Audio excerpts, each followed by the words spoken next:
बात करते हैं दिल्ली के उस दर्दनाक घटना की जिसमें 3 छात्रों की नाले के पानी में डूबकर मौत हो गई। ये दिल्ली की खबर है। आपको सुनने में अजीब जरूर लग रहा होगा, लेकिन ये सच है। इससे भी बड़ा सच यह है कि कोचिंग सेंटर के बेसमेंट में लाइब्रेरी में छात्रों की डूबकर मौत हो गई। इससे भी बड़ा सच यह है कि यह मौत राजधानी दिल्ली के कोचिंग सेंटर में उस बेसमेंट में हुई जिसे एनओसी तो स्टोरेज के लिए मिला था, लेकिन वहां अवैध रूप से लाइब्रेरी चलाई जा रही थी। और एनओसी वाले इस खेल में 3 जिंदगियां खत्म हो गई। एनओसी यानी नो ऑब्जेक्शन सर्टिफिकेट, हिंदी में समझिए तो अन्नापत्ति प्रमाण पत्र, यानी कुछ भी होता रहे किसी को कोई आपत्ति नहीं है, किसी की जान चली जाए कोई फर्क नहीं पड़ता है। फायदे और एनओसी को आपस में बांटना ही इस दौर की नैतिकता। दिल्ली के इस कोचिंग सेंटर में भी कुछ ऐसा ही हुआ। 3 छात्रों का आईएएस बनने का सपना भयानक और आपराधिक लापरवाही में डूब गया। तेलंगाना की 25 साल की तान्या सोनी, यूपी के अंबेडकर नगर की 25 साल की श्रेया यादव और केरल के 28 साल के छात्र नवीन डाल्विन की मौत हो गई। एमसीडी की ओर से कहा गया कि दिल्ली के राव आईएएस कोचिंग सेंटर में अवैध रूप से लाइब्रेरी चलाई जा रही थी। बड़ा प्रतिष्ठित कोचिंग सेंटर है ये। कोचिंग सेंटर को लाइब्रेरी चलाने की इजाजत नहीं थी। साल 2021 में एमसीडी की ओर से राव आईएएस कोचिंग सेंटर को सर्टिफिकेट जारी किया गया था। इसमें कहा गया था कि इस कोचिंग सेंटर के बेसमेंट में सिर्फ स्टोरेज की अनुमति है, यहां कोई व्यवसायिक गतिविधि नहीं चलाई जा सकती।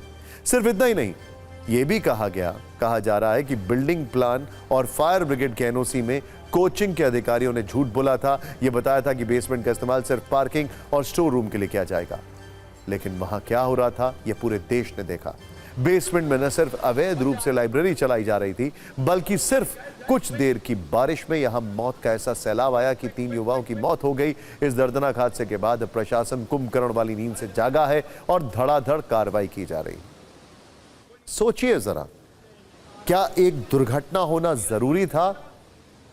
प्रिकॉशनरी मेजर्स अपनाए गए हैं, नहीं अपनाए गए हैं, उनको चेक करने के लिए जिम्मेदारी क्या सिस्टम की नहीं है? कितने लोग वहां पर जो रिस्पॉन्सिबल है सिस्टम के, उनके नाम एफआईआर में आएंगे। Excuse me. इस पूरे घटनाक्रम को गौर से देखेंगे तो आप भी यही कहेंगे कि भारत एक एनओसी प्रधान देश है और यहां सब आपस में मुनाफे वाली बधाइयां और नियमों का मजाक उड़ाने वाले एनओसी बांट रहे हैं। जिसे एनओसी देनी है वो नियम पालन का नहीं, अपने फायदे का ध्यान रखता है, या फिर उसे अपने काम का ज्ञान ही नहीं है। जिसे एनओसी मिलती है वो नियम पालन का नहीं, अपने कारोबार का ध्यान रखता है। अधिकारी गलतियों पर एक्शन के लिए बड़े हादसे का इंतजार करते हैं। नेताओं की भाषा ऐसी होती है जिससे जिम्मेदारी हमेशा दूसरे की होती है। सरकार की तरफ से मुआवजा और कड़ी कार्रवाई का आश्वासन होता है, और जो आम लोग होते हैं वो पीड़ित की श्रेणी में आते हैं और सिस्टम की घनघोर लापरवाही का शिकार हो जाते हैं। सोचिए, इस वक्त भी दिल्ली में कई जगह जो डिमोलिशन होना था वो रुका हुआ है, क्योंकि वहां पर एक तलवार चल रही है, एक लकीर खिंची हुई है। किसके बीच में? केंद्र और राज्य के बीच में। सोचिए उन लोगों ने जिन्होंने डिमोलिशन से पहले एनक्रोचमेंट होने दिया, उनकी कोई जिम्मेदारी नहीं बनती है? क्या वहां पर भी ऐसी घटना नहीं हो सकती थी, या हो जाए? बहुत बड़ा सवाल है। सवाल है लापरवाही किसकी है, जिम्मेदार कौन है? अब आगे ऐसे हादसे ना हो, इसकी गारंटी कौन लेगा? जब दिल्ली में इस तरह मौत का कारोबार हो रहा है तो देश के दूसरे शहरों में स्थिति क्या होगी आप सोच सकते हैं। दिल्ली कोचिंग हादसे में लापरवाही की एक पूरी सीरीज है। कैसे शिकायत पर शिकायत की गई, रिमाइंडर भेजा गया, लेकिन कार्रवाई नहीं की गई। दिल्ली सरकार से 26 जून 2024 को बेसमेंट में बिना परमिशन क्लास चलाने की शिकायत की गई थी। इसके बाद 15 जुलाई 2024 को रिमाइंडर भेजकर सख्त कार्रवाई की मांग की गई। फिर 22 जुलाई 2024 को छात्रों की सुरक्षा का हवाला देकर फिर यह रिमाइंडर भेजा गया, और फिर 27 जुलाई को दिन आया जब बेसमेंट में पानी भरने से 3 छात्रों की मौत हो गई, और अब कार्रवाई का दिखावा किया जा रहा है। राजनीतिक आरोप लगाए जा रहे हैं, लेकिन जिम्मेदारी लेने को कोई भी तैयार नहीं। अक्सर ऐसा ही क्यों होता है, जब कोई बड़ा हादसा होता है तो अधिकारियों की नींद खुलती है, उसके बाद उन्हें अपना कर्तव्य और कार्रवाई का एहसास होता है। दिल्ली के कोचिंग सेंटर में भी अब लगातार कार्रवाई की जा रही है। पुलिस ने कोचिंग सेंटर के मालिक और कोऑर्डिनेटर को अरेस्ट किया है। दिल्ली सरकार ने मजिस्ट्रेट जांच के आदेश दिए हैं। दिल्ली के एलजी ने पूरी रिपोर्ट मांगी है। एमसीडी ने 13 कोचिंग सेंटर का बेसमेंट सील कर दिया है। इसके अलावा एक जूनियर इंजीनियर को जो है टर्मिनेट किया गया है और एक असिस्टेंट इंजीनियर को सस्पेंड किया गया है। काश ये कदम पहले उठाए जाते। वैसे खाली टर्मिनेट या सस्पेंड करना काफी है? सोचिए, क्या ये काफी है? बच्चों की मौत हुई है, क्या ये गैर इरादतन हत्या का मामला नहीं है? सोचिए, काश ये कार्रवाई पहले की जाती, काश ये तत्परता पहले दिखाई होती तो 3 छात्रों की जान नहीं जाती। आज 3 परिवारों को इतने बड़े सदमे से गुजरना नहीं पड़ता।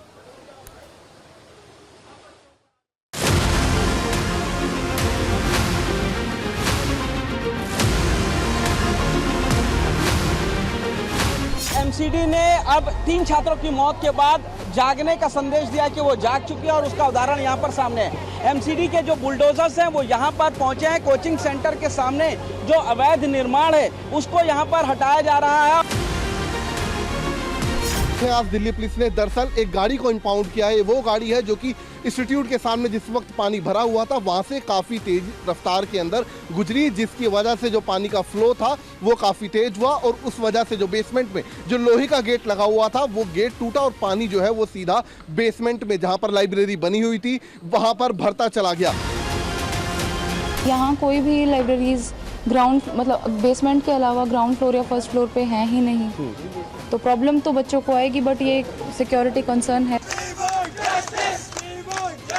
यहाँ सिर्फ राउस कोचिंग की बात नहीं है, हर कोचिंग के नीचे एक बेसमेंट बना हुआ है।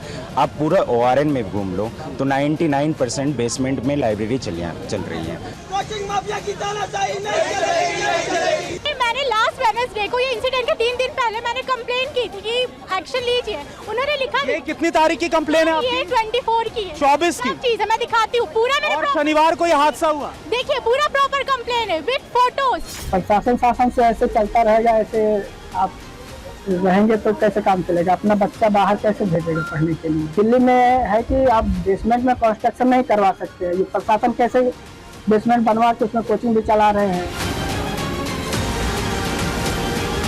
जो बेसमेंट्स लीगल है जी और जो सिक्योरिटी एंड सेफ्टी के लिए थ्रेट हैं जी, उन पे भी कार्रवाई जी स्टेप अप कर दी। जेई था उसको टर्मिनेट कर दिया है और जो एथ है हाँ उसको हमने सस्पेंड कर दिया।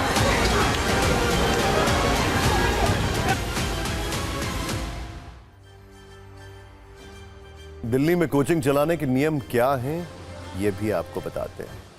कोचिंग के लिए सरकारी रजिस्ट्रेशन जरूरी होता है। 9 लाख से ज्यादा कमाई वालों का कमर्शियल रजिस्ट्रेशन होता है। कोचिंग सेंटर की हर ब्रांच का रजिस्ट्रेशन जरूरी होता है। वेबसाइट पर सिलेबस, फीस, कॉल्स की टाइमिंग और संख्या की जानकारी देना जरूरी होता है। क्लास में प्रति छात्र कम से कम 1 वर्ग मीटर का स्पेस जरूरी होता है। फायर और building safety certificate coaching centre के पास होना चाहिए। इसके अलावा इलेक्ट्रिसिटी, वेंटिलेशन, लाइट और सुरक्षा व्यवस्था जरूरी है। सीसीटीवी कैमरे, प्राथमिक चिकित्सा किट होनी चाहिए। इमरजेंसी एग्जिट होना जरूरी है। सबसे अहम बात, एमसीडी, बिजली विभाग, जल board, fire department, Delhi police, शिक्षा विभाग का एनओसी कोचिंग सेंटर के पास होना चाहिए। पहली गलती पर 25,000 रुपए, दूसरी गलती पर 1 लाख रुपए और तीसरी गलती पर रजिस्ट्रेशन रद्द होने का तक का प्रावधान है। यह नियम तब है जब कोई अधिकारी बिना पैसे लिए, बिना किसी प्रभाव के निष्पक्ष रूप से अपनी कार्रवाई करेगा। अगर दिल्ली में ऐसा होता है तो इस कोचिंग सेंटर का रजिस्ट्रेशन बहुत पहले ही रद्द हो गया होता और शायद इतना बड़ा हादसा नहीं होता। लेकिन इसमें अगर का फैक्टर बहुत बड़ा है और इस अगर के कवर में न जाने कितने ऐसे इंसिडेंट्स हो रहे हैं जो आने वाले समय में एक्सीडेंट्स में तब्दील होंगे। इन्वेस्टिगेट कौन करेगा? उसमें भी एक अगर। एक तरफ दिल्ली के इस हादसे के बाद परिवार में मातम है, हर तरफ सिस्टम को लेकर सवाल उठ रहे हैं, जिम्मेदारी तय करने की बात हो रही है। वहीं दूसरी ओर नेता राजनीति में व्यस्त हैं। इस शो से पहले एक राजनेता ने आज यहां तक कह दिया कि मीडिया को भी जागरूक रहना चाहिए। नेताओं को इस हादसे में भी वोट बैंक दिख रहा है।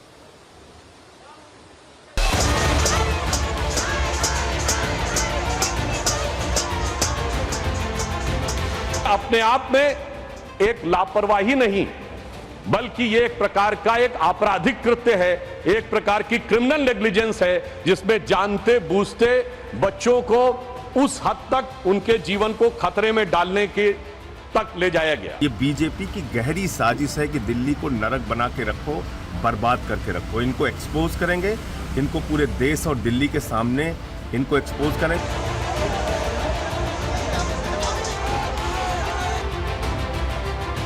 पूरा का पूरा सिस्टम भ्रष्ट है।